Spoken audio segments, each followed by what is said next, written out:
All right, let's say you're trying to fill a political party with people who are easily controlled. Number one, do you fill it with the best and the brightest?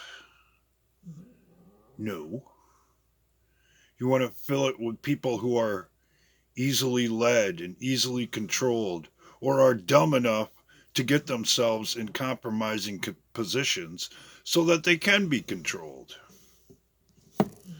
That's why the Democrats have not entered a reasonable argument throughout the entire impeachment process. That's why they've had to subvert the system in order to skew public opinion, or so they think, in their favor.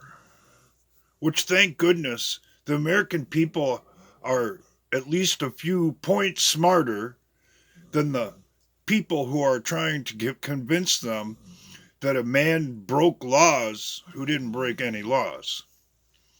Article 2, the president has sole power and judgment over U.S. foreign policy. That's the way it's written, and that's the way it is.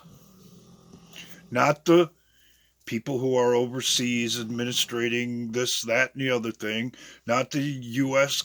Congress, not the House of Representatives. The president has sole discretion. That's what Article 2 says. Now, back to my opening statement. You don't fill these positions with the best and the brightest. If that's the case, and apparently it is, what kind of strategies would these people come up with? They wouldn't come up with any original ideas. They would keep trying to rehash things that may have worked or had an effect in the past, hoping that it would work this time. And that's exactly what we've seen. Adam Schiff might be able to make a reasonable sounding argument. That is, if you're willing to put your logic aside and ignore how they came to the conclusions that they've tried to represent to the Senate.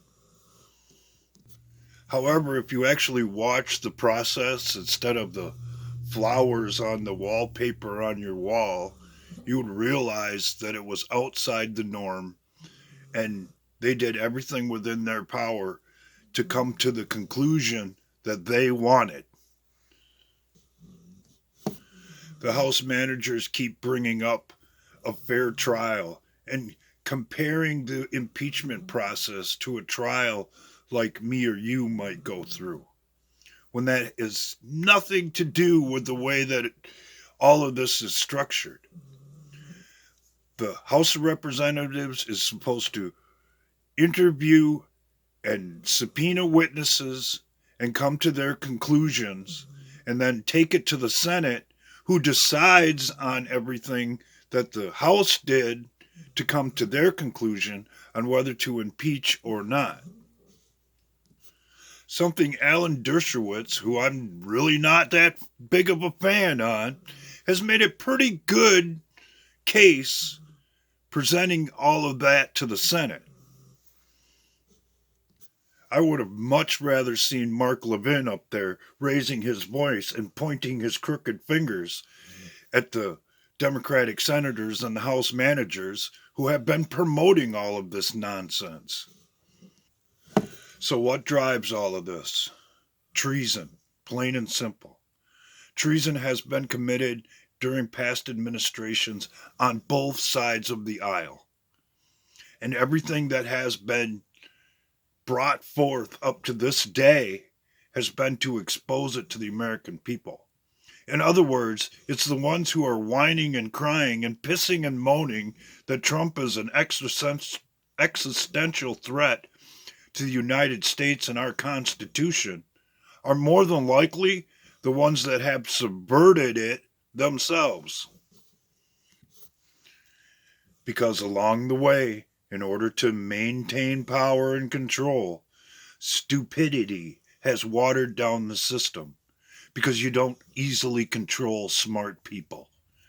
Smart people don't put themselves in compromising positions and easily go against their oaths of office and, in essence, commit treason against the United States in order to enrich themselves and their buddies and family members along the way.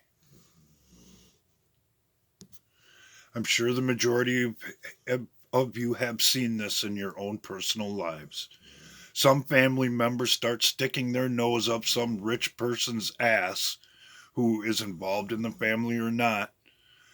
Turns out that they're a piece of garbage, turning the person who followed after them into the very same type of garbage. And for the most part, it isn't smart people who act that way. It isn't smart people who fall for that kind of bullshit. It's people who think the grass is greener on the other side of the hill and usually have to find out the hard way that it isn't. And more than likely by that time, they're in so freaking deep that it's already too late.